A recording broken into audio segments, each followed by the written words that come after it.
أعوذ بالله من الشيطان الرجيم.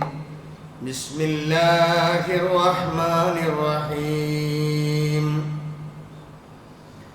واعبدوا الله ولا تشركوا به شيئا وبالوالدين إحسانا وبذي القربى واليتامى والمساكين والجار ذي القربى والجار الجنب والصاحب بالجنب وابن السبيل وما ملكت أيمانكم إن الله لا يحب من كان مختالا فخورا. പ്രിയപ്പെട്ട സത്യവിശ്വാസികളെ, വിശ്വാസിനികളെ,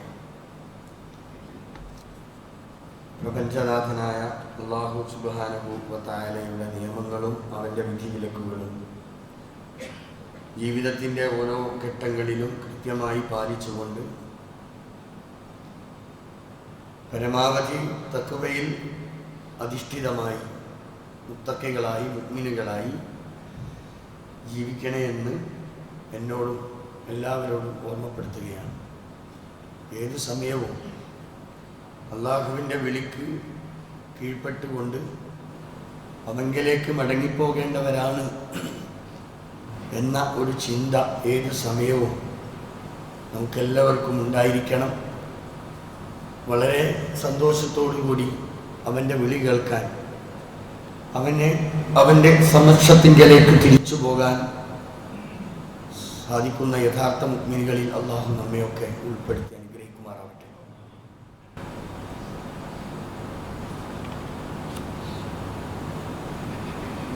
പ്രതിസന്ധികൾ എല്ലാ നിലക്കും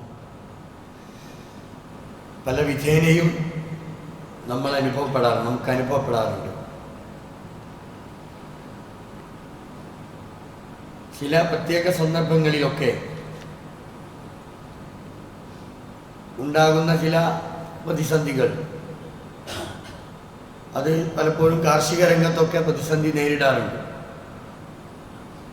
അങ്ങനെയൊക്കെ ഉണ്ടാകുന്ന സന്ദർഭങ്ങളിൽ അതിനെ നേരെ പിടിച്ചു നിർത്താൻ വേണ്ടി നമ്മൾ ഒരു സപ്പോർട്ട് കൊടുക്കും, അല്ലെങ്കിൽ ഒരു താങ്ങ്.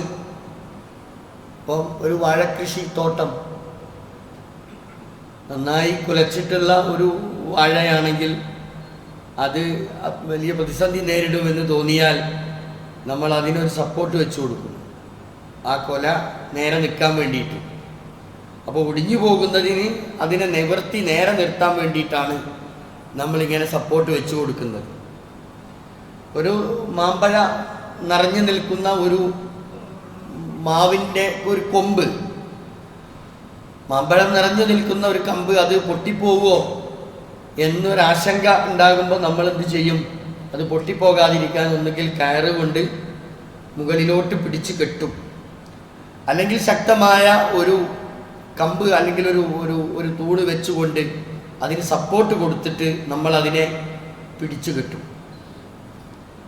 ഇങ്ങനെയൊക്കെ സാധാരണ ഇതുപോലെയുള്ള കാര്യങ്ങൾ നിവർന്ന് നിൽക്കാൻ വേണ്ടിയിട്ട് നമ്മൾ സപ്പോർട്ട് കൊടുക്കും. ഇപ്പോൾ വടികുത്തി നടക്കുന്ന നമ്മൾ മനുഷ്യരിൽ ഒരു പ്രായം കഴിഞ്ഞാൽ നേരെ നിവർന്ന് നടക്കാൻ പറ്റാത്തത് കൊണ്ട് അതൊരു സപ്പോർട്ട്, ഒരു വടി സപ്പോർട്ടായി ഉപയോഗിച്ചുകൊണ്ട് നമ്മളൊരു ഊന്നുവടി വെച്ചുകൊണ്ട് നമ്മൾ നടന്നു നീങ്ങാറുണ്ട്. ഇതൊക്കെ നമ്മൾ വീഴുമോ എന്ന് തോന്നുമ്പോഴാണ്, വടിയില്ലെങ്കിൽ ചിലപ്പോൾ ഞാൻ താഴെ വീഴാൻ സാധ്യതയുണ്ട് എന്ന് തോന്നുമ്പോഴാണ് നമ്മൾ ഇതുപോലെയുള്ള ഊന്നുവടികളൊക്കെ നമ്മൾ ഉപയോഗിക്കാറുള്ളത്. റബ്ബ് സുബ്ഹാനഹു വ തആല അവൻ്റെ സൃഷ്ടികൾ, അവൻ സൃഷ്ടിച്ചിട്ടുള്ള എല്ലതും ഒരുപോലെയല്ല, എല്ലാം വ്യത്യസ്തമാണ്. മനുഷ്യർ തന്നെ അങ്ങനെയാണ്, എല്ലാ മനുഷ്യരും ഒരുപോലെ അല്ലല്ലോ, ഒരാളെപ്പോലെ വേറെ ഒരാളില്ല. ഇങ്ങനെ അള്ളാഹുവിൻ്റെ സൃഷ്ടികളെ എടുത്ത് പരിശോധിച്ച് നോക്കിയാൽ എല്ലാം വ്യത്യസ്തമാണ്. മനുഷ്യർ പ്രത്യേകിച്ച് അങ്ങനെ തന്നെയാണ്. സമ്പന്നരുണ്ട് മനുഷ്യരുടെ കൂട്ടത്തിൽ, ദരിദ്രരുണ്ട് മനുഷ്യരുടെ കൂട്ടത്തിൽ, ആരോഗ്യമുള്ളവരുണ്ട്, ആരോഗ്യമില്ലാത്തവരുണ്ട്, രോഗികളായി നേരത്തെ തന്നെ രോഗം പിടിപെട്ടിട്ടുള്ള ജന്മത്തിൽ തന്നെ രോഗമുള്ള ആളുകളുണ്ട്. ഇങ്ങനെ വ്യത്യസ്തമാണ് മനുഷ്യൻ. സൗകര്യമുള്ള ആളുകളുണ്ട്, ജീവിതത്തിൽ പല നിലക്കും സൗകര്യം കിട്ടിയിട്ടുള്ള ആളുകൾ. എന്നാൽ ആ സൗകര്യം അനുഭവിക്കാത്ത എത്ര ആളുകളുണ്ട് നമ്മുടെ കൂട്ടത്തിൽ, മനുഷ്യരിൽ. ഇതാണ് അള്ളാഹുവിൻ്റെ സൃഷ്ടികളെ സംബന്ധിച്ച് നമ്മൾ മനസ്സിലാക്കേണ്ടത്.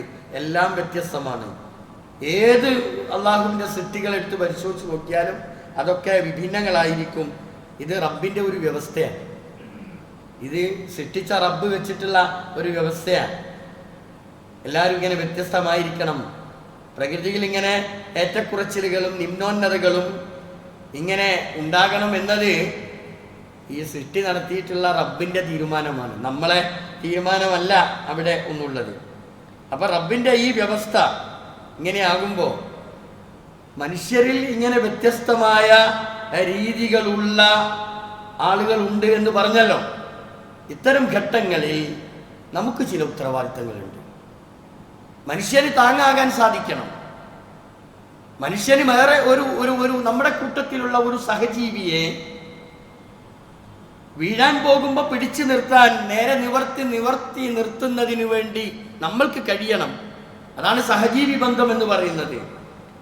മനുഷ്യരെ തന്നെ വ്യത്യസ്തമായ സ്വഭാവ ഗുണങ്ങളും വ്യത്യസ്തമായ രീതികളും നിമ്നോന്നതകളും ഒക്കെ ഉള്ള ആ മനുഷ്യർ പരസ്പരം തന്നെ അങ്ങോട്ടും ഇങ്ങോട്ടും ഇങ്ങനെ കൂടെ ജീവിക്കുന്നവർക്ക് താങ്ങും തണലുമായി ജീവിക്കാൻ സാധിക്കണം. ഇതാണ് നമ്മൾ ഏറ്റവും പ്രധാനമായി നമ്മൾ കാണേണ്ടത്. നമ്മൾ അങ്ങനെ ജീവിക്കേണ്ടവരാണ്. അങ്ങനെയാണ് ഖുർആൻ നമ്മെ ബോധ്യപ്പെടുത്തിയിട്ടുള്ളതും. വതആവനു അലൽ ബിർരി വത്തഖ്വ, നിങ്ങൾ തഖ്വയുടെ പേരിൽ, നന്മയുടെ പേരിൽ നിങ്ങൾ പരസ്പരം സഹായികളാകണം. മനുഷ്യരോടാണ് പറയുന്നത്. നമ്മൾ പരസ്പരം അങ്ങോട്ടും ഇങ്ങോട്ടും പരസ്പരം നന്മയുടെ കാര്യത്തിൽ, തഖ്വയുടെ കാര്യത്തിൽ പരസ്പരം സഹായിച്ചും കണ്ടും അറിഞ്ഞും ചേർത്തുപിടിച്ചും താങ്ങായും തണലായും നമ്മൾ നീങ്ങണം എന്നത് ഖുർആൻ നമ്മളോട് പറയുന്ന കൽപ്പനയാണ്. എന്നാൽ വലാ തആവനു അലൽ ഇസ്മി വൽ ഉദ്വാൻ, താങ്ങാകണം നന്മയുടെ പേരിൽ, തിന്മയുടെ പേരിൽ താങ്ങാവേണ്ടതില്ല. ശത്രുതയുടെ പേരിൽ നിങ്ങൾ സഹകരിക്കേണ്ടതില്ല, അനാവശ്യമായി നിങ്ങൾ ഇടപെടേണ്ടതില്ല എന്ന് അള്ളാഹുവിൻ്റെ റബ്ബ് അങ്ങനെ തന്നെ നമ്മളോട് പറയുമ്പോൾ നമ്മുടെ ഉത്തരവാദിത്തം ഏറെ വലുതാണ്. നമ്മുടെ ബാധ്യതകൾ കൂടിക്കൂടി വരികയാണ്. നമ്മൾ ജീവിക്കുന്ന ചുറ്റുപാടുകൾ, നമ്മുടെ പരിസരങ്ങൾ, നമ്മുടെ അയൽപ്പക്കങ്ങൾ, നമ്മുടെ മഹല്ലുകൾ, നമ്മുടെ ദേശം, ഇതിൻ്റെയൊക്കെ ഒരു ചിത്രം നമ്മളിലൊക്കെ ഉണ്ടാകണം. നമ്മുടെ ബാധ്യതയാണ് നമ്മൾ അങ്ങനെ ആയി തീരുക എന്നത് നമ്മുടെയൊക്കെ ഒരു ഉത്തരവാദിത്തമാണ്. റബ്ബ് യഥാർത്ഥത്തിൽ ഈ ലോകത്തെ സൃഷ്ടിച്ച ചരാചരങ്ങളെ പടച്ച റബ്ബ് ഇവിടെ മനുഷ്യ ജീവിതത്തെ തന്നെ സംവിധാനിച്ചിട്ടുള്ളത് പരസ്പരം ഇങ്ങനെ കൊണ്ടും കൊടുത്തും താങ്ങും തണലുമായി പരസ്പരം ചേർത്തുവെക്കലിൻ്റെ ഒരു പ്രതിരൂപമായിട്ടാണ് യഥാർത്ഥത്തിൽ അള്ളാഹു സൃഷ്ടിച്ചു വെച്ചിട്ടുള്ളത് എന്ന് നമുക്ക് കാണുവാൻ സാധിക്കും. ഇണകളായിട്ടല്ലാതെ അള്ളാഹു ഒന്നിനെയും പടച്ചിട്ടില്ല. വഖലഖനാകും അസ്വാജ, ഇണകളായിട്ടാണ്, പാരസ്പര്യത്തോടു കൂടെയാണ്, പരസ്പരം അറിയാനും അറിയിക്കാനും വേണ്ടി, പരസ്പരം മനസ്സിലാക്കുന്നതിന് വേണ്ടി നിങ്ങൾക്കതിനൊക്കെയുള്ള കഴിവുകൾ നൽകുകയും ആ നിലക്കാണ് നിങ്ങളെ സൃഷ്ടിച്ചത് എന്ന് പടച്ച റബ്ബാണ് പറയുന്നത്. അതുകൊണ്ട് മനുഷ്യന്റെ ജനനം മുതൽ മനുഷ്യന്റെ ജീവിതത്തിലുടനീളം, എന്തിനേറെ അന്ത്യയാത്രയിൽ, നമ്മുടെ അവസാന യാത്രയിൽ, എവിടം വരെ നമ്മളെ ഖബറിലേക്ക് കൊണ്ടുവെക്കുന്ന ആ സമയത്ത് പോലും പരസ്പര സഹായത്തോടെയും പരസ്പര സഹകരണത്തോടെയുമാണ് നടക്കുന്നത്. നമ്മളറിയണം. പലപ്പോഴും നമ്മുടെ അഹങ്കാരത്തിന്റെ ഹുങ്ക് കൊണ്ട് പലപ്പോഴും എനിക്ക് ആരുടെയും ആവശ്യമില്ലെന്നോ, അല്ലെങ്കിൽ പരസ്പര സഹായത്തിന്റെ ഒരാവശ്യം എനിക്കില്ലെന്നോ, ആരും എന്നെ നോക്കേണ്ടതില്ലെന്നോ, എനിക്ക് എൻ്റെ വ്യക്തിപരമായി ആവശ്യത്തിനും അല്ലെങ്കിൽ 2-3 തലമുറകൾ ജീവിക്കുവാൻ കഴിയുന്നത്ര എൻ്റെ പക്കലുണ്ടെന്നോ അഹങ്കരിക്കുന്നവർ മനസ്സിലാക്കണം. ജനനം മുതൽ മരണം വരെ പരസ്പര സഹായത്തോടെയല്ലാതെ സഹകരണത്തോടെയല്ലാതെ ഒരാൾക്കും ജീവിക്കാൻ കഴിയില്ല. പറഞ്ഞല്ലോ, അവസാനം അവൻ ഓരോരുത്തരുടെയും അന്ത്യയാത്ര. ഒറ്റയ്ക്ക് എങ്ങനെ അന്ത്യയാത്ര നടക്കും? എങ്ങനെയാണ് അവനെ പള്ളിപ്പറമ്പിലേക്ക് അല്ലെങ്കിൽ അവനെ കബറടക്കുന്ന ഇടത്തേക്ക് അവൻ എങ്ങനെയാണ് കൊണ്ടുപോകുന്നത്? ഒറ്റയ്ക്ക് നടന്നു പോകാൻ കഴിയുമോ? ഇല്ല.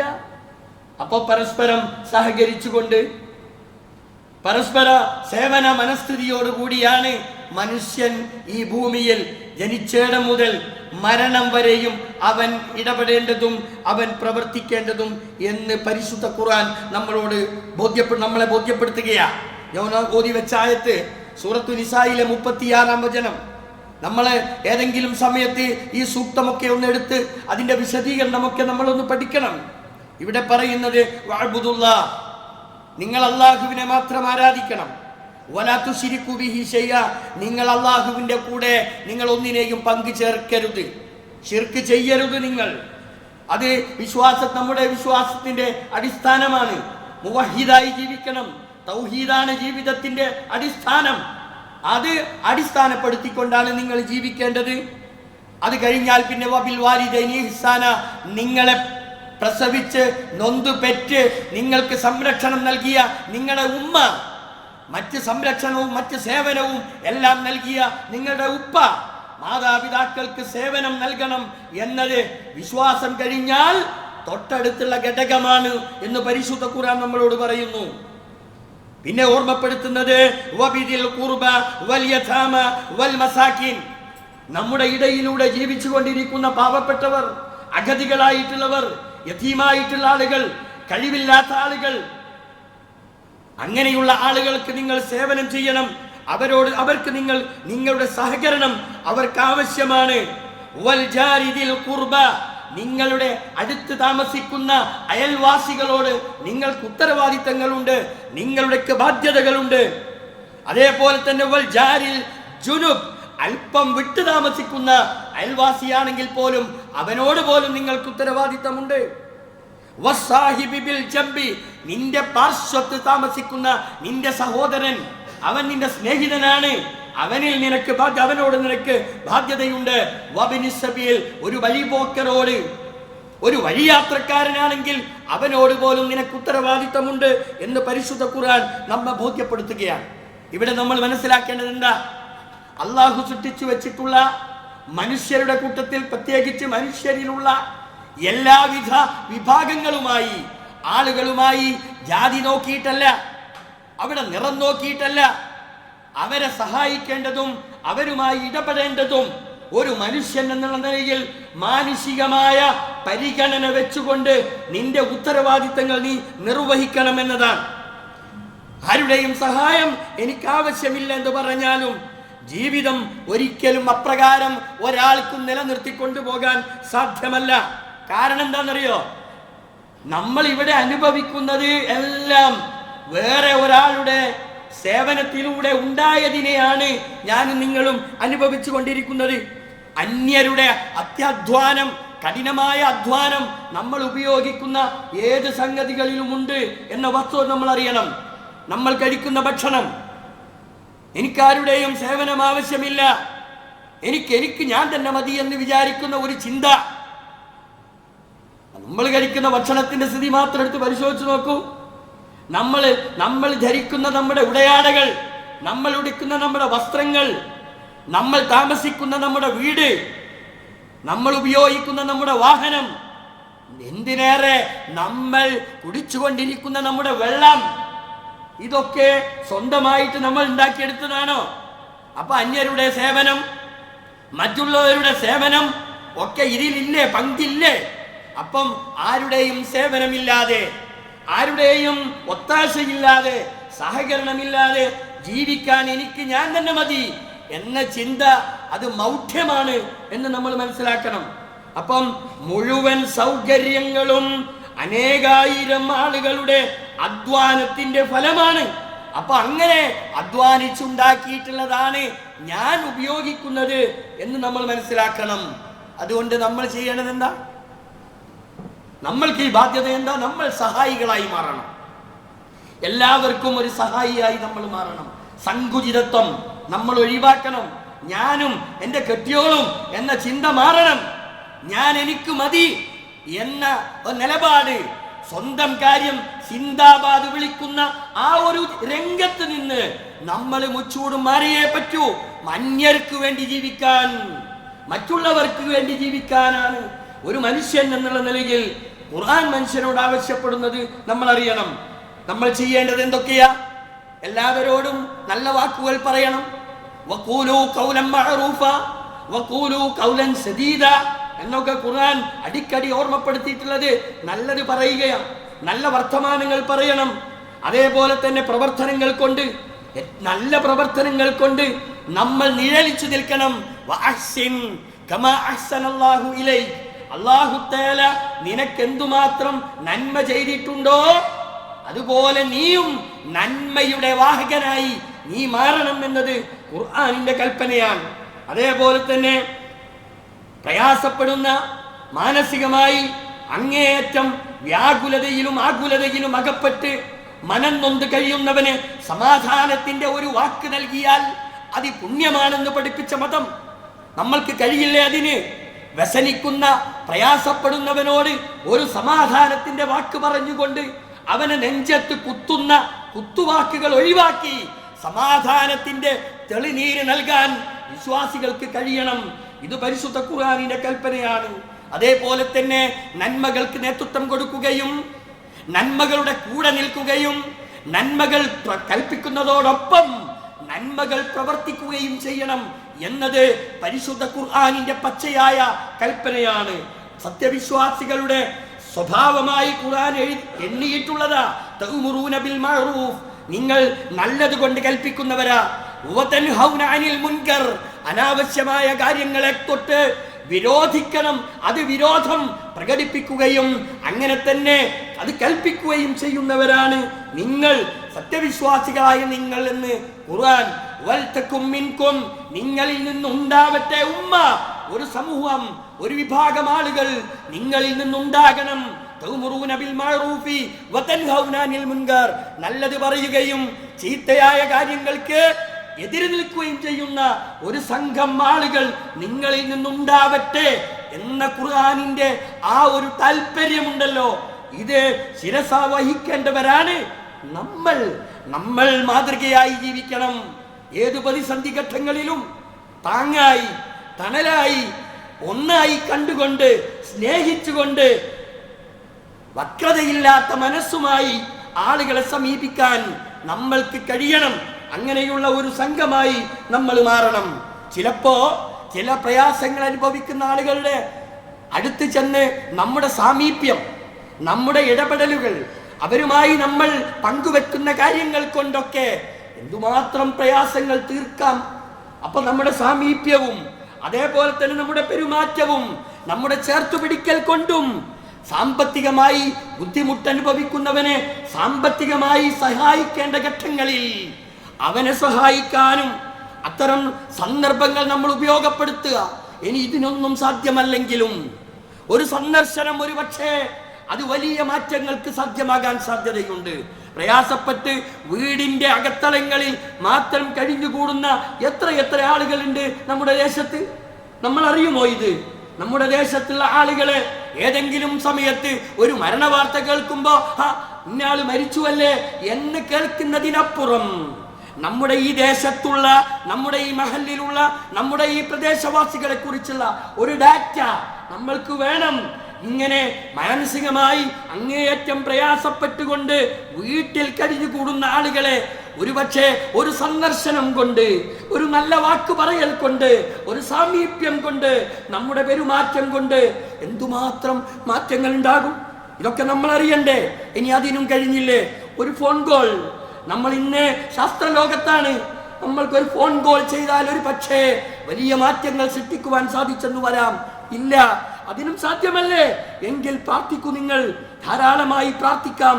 പ്രാർത്ഥനകൾ കൊണ്ട് ഏതൊരുത്തന്റെ പ്രയാസങ്ങൾ ദൂരീകരിക്കാൻ സാധിച്ചാൽ നമ്മുടെ പോലും പ്രയാസങ്ങൾ അതിലൂടെ ദൂരീകരിക്കപ്പെടുമെന്ന് അള്ളാഹുവിന്റെ പ്രവാചകൻ സൂചിപ്പിച്ചതാണ്. അപ്പൊ ഞാൻ പറഞ്ഞു വരുന്നത്, സഹജീവികളായ നമ്മൾ, കൂട്ടുകുടുംബമായി ജീവിക്കുന്ന നമ്മൾ, ഒരുപാട് ഉത്തരവാദിത്തങ്ങൾ നമ്മൾക്കുണ്ട്. നമ്മുടെ ബാധ്യതകൾ ഞാൻ നേരത്തെ സൂചിപ്പിച്ചല്ലോ. ഞാൻ എൻ്റെ സ്വന്തം കാര്യം നോക്കി ജീവിക്കുന്ന ഒരു രീതി അത് പാടില്ല. ആരുടെ സഹായമാണ് നമ്മൾക്ക് ലഭ്യമാവുക എന്നാർക്കാണ് പറയാൻ കഴിയുക? ഒരാൾക്കും ഒറ്റയ്ക്ക് ഇവിടെ ഈ ലോകത്ത് ഒരു കാര്യവും ചെയ്യാൻ കഴിയില്ല എന്ന അടിസ്ഥാനപരമായ കാര്യം നമ്മൾ ഉൾക്കൊള്ളണം. ഇനി നിങ്ങളറിയില്ലേ, ഇപ്പൊ ഈ വെക്കേഷൻ സമയമാണ്, സ്കൂളുകൾ അടഞ്ഞു കിടക്കുകയാണ്. പുതിയ അധ്യയന വർഷം ആരംഭിക്കാൻ പോവുകയാണ്. സ്കൂളുകളും മദ്രസകളും ഒക്കെ പ്രവർത്തിക്കാൻ പോകുന്ന സമയമാണ്. ഈ സമയത്ത് പ്രയാസപ്പെടുന്ന എത്രയെത്ര വീടുകളുണ്ട്, എത്രയെത്ര വിദ്യാർത്ഥികളുണ്ട്. രക്ഷിതാക്കൾ അങ്ങേയറ്റം പ്രയാസപ്പെടുന്ന സന്ദർഭങ്ങളാണ് ഈ ഘട്ടം. കുട്ടികൾക്ക് എന്തെല്ലാം ആവശ്യങ്ങളുണ്ട്. ബാഗ് വേണം, കുട വേണം, നോട്ട് ബുക്കുകൾ വേണം, മറ്റ് പുസ്തകങ്ങൾ വേണം, മറ്റ് അടിസ്ഥാന സൗകര്യങ്ങളൊക്കെ വേണ്ടേ? ഇതിനൊക്കെ വഴിയില്ലാത്ത എത്രയോ ആളുകൾ നമ്മുടെയൊക്കെ ഇടയിലൂടെ ജീവിക്കുന്നുവെങ്കിൽ അവരെയൊക്കെ സഹായിക്കേണ്ടത്, അതേപോലെ തന്നെ നന്നായി പഠിക്കുന്ന, നല്ല മാർക്ക് വാങ്ങിയിട്ടുള്ള കുട്ടികൾ, SSLCയിൽ +2ൽ ഒക്കെ നല്ല മാർക്ക് വാങ്ങിയിട്ടുള്ള എത്രയോ കുട്ടികളുണ്ട്. തുടർ പഠനം അങ്ങേയറ്റം ഭീതിയോടുകൂടി മാത്രം നോക്കിക്കാണുന്ന, പേടിയോടുകൂടി മാത്രം നോക്കിക്കാണുന്ന, ഞാൻ എന്ത് ചെയ്യും, എനിക്ക് പഠിക്കാൻ, എനിക്ക് മുന്നോട്ട് പോകാൻ കഴിയില്ല എന്ന് വരെ ചിന്തിക്കുന്ന വിദ്യാർത്ഥികൾ ഉണ്ടെങ്കിൽ ആ വിദ്യാർത്ഥികളെയും ആ കുടുംബത്തെയും ഒന്നായി സംരക്ഷിക്കാൻ, അവർക്ക് വേണ്ടി സേവനം ചെയ്യാൻ നമ്മൾക്ക് കഴിയണം. ഇതാണ് സഹജീവി ബന്ധം എന്ന് പറയുന്നത്. അതേപോലെ തന്നെ മഴക്കാലം വരുമ്പോ എന്തെല്ലാം അനർത്ഥങ്ങളാണ് ഓരോ പ്രദേശത്തും ഉണ്ടാകുന്നത്.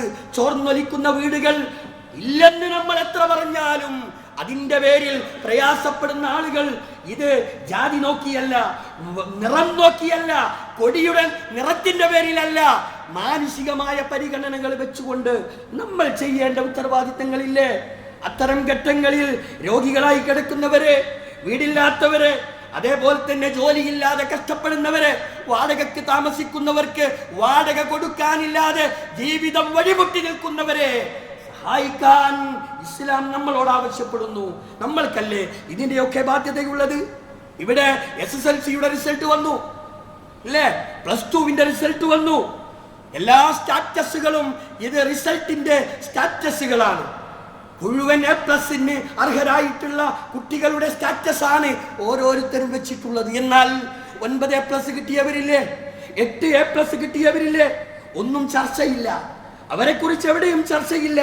കിട്ടാത്തതിനെ കുറിച്ച് മാത്രം കുട്ടിയെ അങ്ങേയറ്റം പീഡിപ്പിക്കുന്ന രക്ഷിതാക്കൾ നമ്മുടെ രാജ്യത്തുണ്ട് എന്നറിയുമ്പോ കിട്ടിയതിനെ കുറിച്ച് ആലോചിക്കുകയും കിട്ടിയതിന്റെ പേരിൽ 8 കിട്ടിയവന്, 6 കിട്ടിയവന്, 5 കിട്ടിയവന് അനുമോദിക്കാൻ ആളുകളില്ലാതെ പോകുന്ന ഒരു ലോകത്താണ് നമ്മൾ ജീവിക്കുന്നത്. എങ്ങനെയാ നമ്മൾ നമ്മുടെ കുട്ടികളെ ചേർത്ത് പിടിക്കുന്നത്?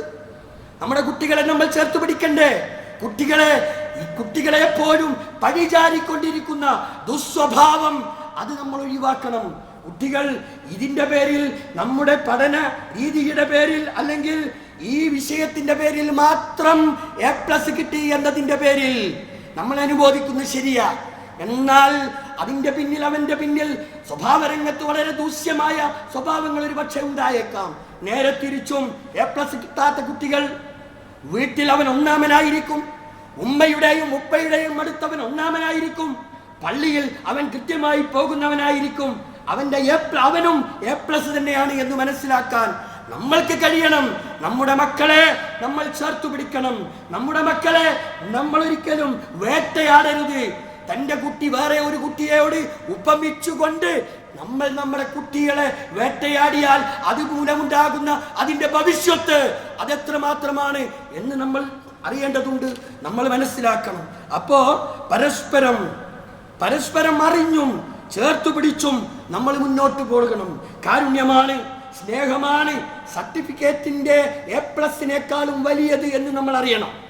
സർട്ടിഫിക്കറ്റിൽ കാണുന്ന A+നേക്കാളും വലുത് സ്നേഹവും കാരുണ്യവുമാണ്.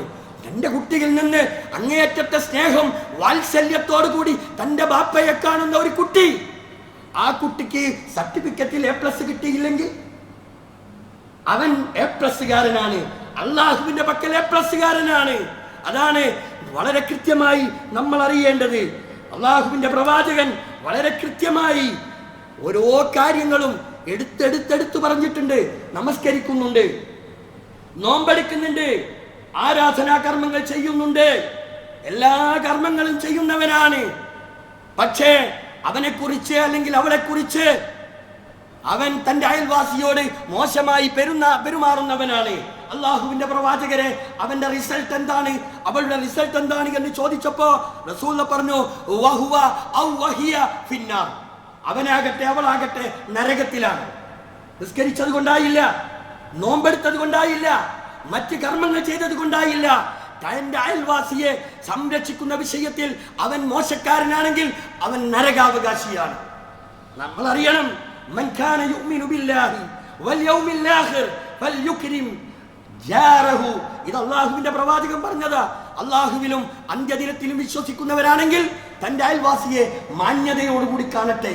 നമ്മൾ അറിയണം, ഇങ്ങനെ നമ്മുടെ ഇടയിൽ ഉണ്ടാകുന്ന പല ജാതി പ്രശ്നങ്ങളും, ഈ പ്രശ്നങ്ങളെയൊക്കെ കണ്ട് മനസ്സിലാക്കി ഇടപെടേണ്ട മേഖലകളിൽ ഇടപെട്ടുകൊണ്ട് സഹജീവി സ്നേഹവും കാരുണ്യവും വാത്സല്യവും ഒക്കെ നിലനിർത്തണം.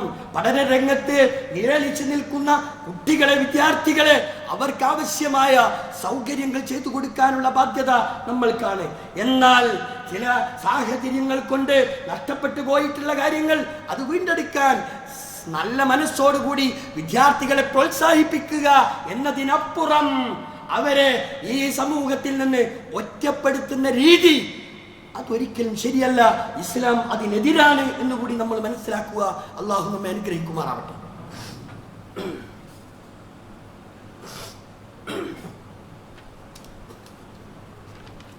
അൽഹംദുലില്ലാഹി റബ്ബിൽ ആലമീൻ വസല്ലല്ലാഹു അലൻ നബിയിൽ കരീം വഅലാ ആലിഹി വസഹ്ബിഹി അജ്മഈൻ.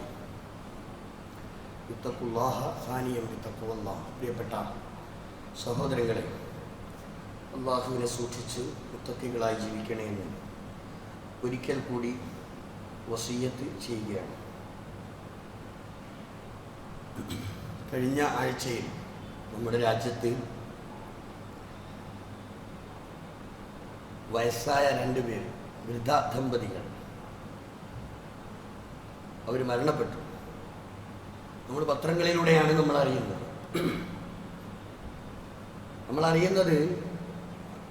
അവർ മരണപ്പെട്ട് ദിവസങ്ങൾ കഴിഞ്ഞിട്ടാണ്. അദ്ദേഹം ഒരു പണ്ഡിതനായ ഒരു മനുഷ്യനായിരുന്നു എന്ന് നമ്മൾ വായിച്ചറിഞ്ഞു. 2 പേരും ആദ്യം മരിച്ചത് ആരാണ്, രണ്ടാമത് മരിച്ചത് എങ്ങനെയാണ്, ഇതൊക്കെ നിഗമനങ്ങളുടെ അടിസ്ഥാനത്തിലാണ് നമ്മൾ ചർച്ച ചെയ്യുന്നത്. വിഷയം അതല്ല. പുറം ലോകം അറിഞ്ഞത് ദിവസങ്ങൾ കഴിഞ്ഞിട്ടാണ്. അപ്പം നമ്മുടെ അയൽപ്പക്കം ബന്ധം അകത്തു മാത്രം ഉണ്ട് എന്ന് തിരിച്ചറിയാൻ വേണ്ടിയാണ് ഈ കാര്യം ഞാൻ ഓർമ്മപ്പെടുത്തിയത്. നമ്മൾ ഒരു വീടുണ്ടാക്കും, ആ വീടിന് നമ്മൾ വില പറയും, കോടികൾ വില പറയും, വലിയ മതിൽക്കെട്ടുകൾ ഉണ്ടാക്കും, ആർക്കും പ്രവേശിക്കാൻ കഴിയാത്ത വിധം വലിയ മതിലുകൾ ഉണ്ടാക്കി അതിൻ്റെ ഉള്ളിൽ കഴിഞ്ഞുകൂടുന്ന ഒരു വിഭാഗം ആളുകൾ, തൊട്ടടുത്ത് താമസിക്കുന്നവരെ കുറിച്ച് ഒരു അറിവുമില്ല, ഒരു വിവരമില്ല. എന്താ ചെയ്യാ? ഇസ്ലാം അത് പഠിപ്പിക്കുന്നില്ല. നമ്മൾക്ക് നമ്മുടെ കഴിവിനനുസരിച്ച് വീടുണ്ടാക്കാം, ശരിയാ. വീടിൻ്റെ പേരെന്താണെന്നറിയോ? മസ്കൻ എന്നാണ്. വീടിന് ബൈത്ത് എന്ന് പറയുന്നത് പോലെ തന്നെ വീടിന് മറ്റൊരു പേര് അറബിയിലുള്ളത് മസ്കൻ. അത് സമാധാനത്തിൻ്റെ കേന്ദ്രമാണ്, അത് ശാന്തിയുടെ ഗേഹമാകണം. നമ്മളറിയണം നമ്മുടെ വീടുകൾ അങ്ങനെയാണോ? നമ്മളൊക്കെ വീട്ടിൽ താമസിക്കുന്നവരാണ് എങ്കിൽ നമ്മുടെ വീട് അങ്ങനെയുള്ളവരാണോ? നമ്മെ തേടി വരുന്ന, നമ്മെ അന്വേഷിച്ചു വരുന്ന, നമ്മുടെ പ്രദേശത്തോ തൊട്ടടുത്തോ ഉള്ള ആളുകൾ, അവശത അനുഭവിക്കുന്നവർ നമ്മുടെ തേടിയെത്തുമ്പോൾ അവരോട് ഒരു നല്ല വാക്ക് പറയാൻ, അവരോട് ഒരു കാരുണ്യത്തിൻ്റെ പദം പറഞ്ഞുകൊണ്ട് അവരെ സമാധാനിപ്പിക്കാൻ നമ്മൾക്ക് കഴിയുന്നുണ്ടോ? നമ്മൾ അറിയണം, നമ്മൾ എന്തിനാണ് ഇത്രമാത്രം വലിയ ബ്രഹ്മാണ്ടങ്ങളിൽ താമസിച്ച് നമ്മളിങ്ങനെ സുഖലോലുപരായി കഴിഞ്ഞ് അവസാനം 6 അടി മണ്ണിൽ ആരുമില്ലാതെ, ഒരു സഹായവും നൽകാൻ ആരുമില്ലാതെ, ഈ പാവപ്പെട്ടവനും ലോകത്തെ കോടീശ്വരനും കിടന്നുറങ്ങേണ്ട പച്ചയായ മണ്ണ്, ആ മണ്ണിലേക്ക് തിരിച്ചു പോകേണ്ടവരാണ് ഞാനും നിങ്ങളും എന്ന ഒരു യാഥാർത്ഥ്യബോധം നമ്മെ നയിക്കണം. അതുകൊണ്ടാണ്, അത്തരമൊരു ചിന്തയില്ലാത്തത് കൊണ്ടാണ് ഈ മരിച്ചു കിടന്ന വൃദ്ധദമ്പതികളെ കുറിച്ച് ആരും അറിയാതെ പോയത് എന്ന് നമ്മൾ അറിയണം. നമ്മുടെ നാട്ടിൽ അത്തരമൊരു സംഭവം ഇല്ലാതിരിക്കാൻ നമ്മൾ എന്ത് ചെയ്യണം? നമ്മുടെ വീടുകൾ എല്ലാവർക്കും ഒരു അഭയകേന്ദ്രമായി മാറണം. അതിൻ്റെ പേരിൽ ഒന്നും നഷ്ടപ്പെടാനില്ല, നമ്മൾക്ക് യാതൊന്നും നഷ്ടപ്പെടാനില്ല. നമ്മൾ കഴിയുന്നത്ര എന്തെങ്കിലും നന്മകൾ ചെയ്തുകൊണ്ട് ജീവിക്കണമെന്നതാ ഒറ്റ ഹദീസ്. عن سعد بن أبي بردة عن نبيه وعن جده عن النبي صلى الله عليه وسلم قال رسول الله പറയാൻ على كل مسلم صدقة, എല്ലാ ഓരോ മുസ്ലിമിനും നിർബന്ധമാണ് സദക്ക ചെയ്യാന്നുള്ളത്. സദക്ക എന്ന് പറയുന്നത് വലിയ ചെക്ക് എഴുതി കൊടുക്കണമെന്നില്ല, സമ്പത്ത് ഇങ്ങനെ വാരി എറിയണമെന്നില്ല. അൽ കലിമത്തു തയ്യിബ സദക്ക, ഒരു നല്ല വർത്തമാനം പറയൽ അത് സദക്കയാണെന്ന് പഠിപ്പിച്ച അള്ളാഹുവിൻ്റെ പ്രവാചകൻ. ശരി, സദക്ക ചെയ്യാൻ കഴിഞ്ഞില്ലെങ്കിലോ? കാല റസൂലുള്ള പറയാ, അവനവൻ്റെ കൈകൾ കൊണ്ട് എന്തെങ്കിലും അമലുകൾ ചെയ്യുക, എന്തെങ്കിലും ജോലി ചെയ്യുക. എന്നിട്ട് അവൻ സ്വന്തത്തിനു വേണ്ടി അവനത് ചെലവഴിക്കുക. എന്നിട്ട് അവൻ എന്ത് ചെയ്യുക? സദക്ക ചെയ്യുക. കാല അതിന് കഴിഞ്ഞില്ലെങ്കിലോ? കാല റസൂലുള്ള പറഞ്ഞു,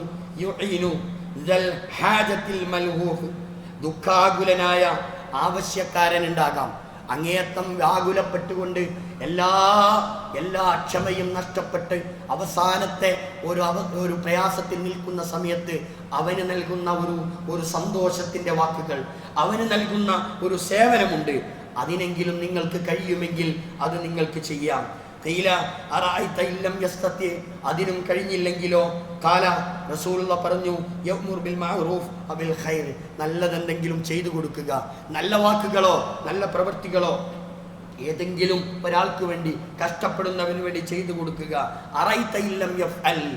അവസാനമായി അള്ളാഹുവിൻ്റെ പ്രവാചകനോട് ചോദിച്ചു, അതിനും കഴിയില്ലെങ്കിലോ? കാല റസൂലുള്ള പറഞ്ഞു, യുംസിക് അനിശ്ശർരി, എന്തെങ്കിലും തിന്മ കാണുമ്പോൾ നീ അതിനെ പിടിച്ചു വെക്കുക, അത് പ്രചരിപ്പിക്കാതിരിക്കുക, അതിൻ്റെ കൂടെ പോകാതിരിക്കുക. വൈന്നമാഹിയ സ്വതക്ക, അത് സ്വതക്കയാണ് എന്ന് പറഞ്ഞാൽ നമ്മൾക്കൊന്നും ചെയ്യാൻ കഴിയില്ല. എന്തിനാണ് നമ്മൾ വേറെ ഒരുത്തനെ പറഞ്ഞ് ബുദ്ധിമുട്ടിച്ച് അവൻ്റെ ഹൃദയത്തിൽ കത്തി കുത്തി കയറ്റുന്നതിനേക്കാളും അപ്പുറം വാക്കുകൾ കൊണ്ട് കത്തി കയറ്റുന്ന ഈ അവസ്ഥ എന്തിനാണ് നമ്മൾ പ്രയോഗിക്കുന്നത്? നിനക്ക് പറയാൻ റസൂലുള്ള പറഞ്ഞു, മിൻ ഹുസ്നി ഇസ്ലാമിൽ മർഇ, ഒരു മുസ്ലിമായ മനുഷ്യൻ്റെ ഏറ്റവും വലിയ നന്മ എന്ന് പറഞ്ഞാൽ തർക്കുഹു മാലാ യഅ്നിഹി, അവൻ ആവശ്യമില്ലാത്ത കാര്യങ്ങളിൽ നിന്ന് അവൻ വിട്ടു നിൽക്കുക എന്നതാ. ഉപകാരം ചെയ്തില്ലെങ്കിലും ഉപദ്രവം ചെയ്യാതെ മാന്യമായി ജീവിച്ച്, മാന്യതയോടുകൂടി ജീവിച്ച്, അള്ളാഹുവിൻ്റെ വിളിക്കുത്തരമേകി തിരിച്ചു പോകാൻ സന്തോഷത്തോടുകൂടി ജീവിക്കുക എന്നതാണ്. അള്ളാഹു നമ്മെ അനുഗ്രഹിക്കുമാറാവട്ടെ. സത്യം മനസ്സിലാക്കി ജീവിക്കുന്ന യഥാർത്ഥ മുഅ്മിനുകളിൽ, മുത്തഖികളിൽ അള്ളാഹു തആല നമ്മെ എല്ലാവരെയും ഉൾപ്പെടുത്തി അനുഗ്രഹിക്കട്ടെ. കഴിയുന്നിടത്തോളം നന്മകൾ ചെയ്യാൻ, നന്മകളുടെ കൂടെ നിൽക്കാൻ, നന്മകൾക്ക് നേതൃത്വം കൊടുക്കാൻ, നന്മകൾക്ക് പിന്തുണ നൽകാനെങ്കിലും കഴിയുന്ന യഥാർത്ഥ സത്യവിശ്വാസികളിൽ അള്ളാഹു നമ്മെ എല്ലാവരെയും ഉൾപ്പെടുത്തി അനുഗ്രഹിക്കുമാറാവട്ടെ.